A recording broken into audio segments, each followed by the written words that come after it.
बातमी आहे हवामानासंदर्भातली। पुन्हा एकदा हवामानाचा लपंडाव सुरू झालाय। उष्णतेच्या लाटेसह अवकाळी पावसाचा इशारा हवामान खात्याने दिलाय। कोकण विदर्भात दमट हवामानासह उष्ण लाट येण्याची शक्यता आहे।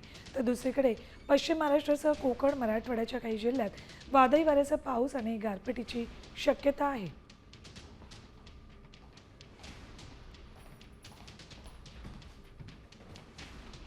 रायगड, रत्नागिरी, सिंधुदुर्ग या जिल्ह्यांमध्ये पावसाचा अंदाज वर्तवलाय।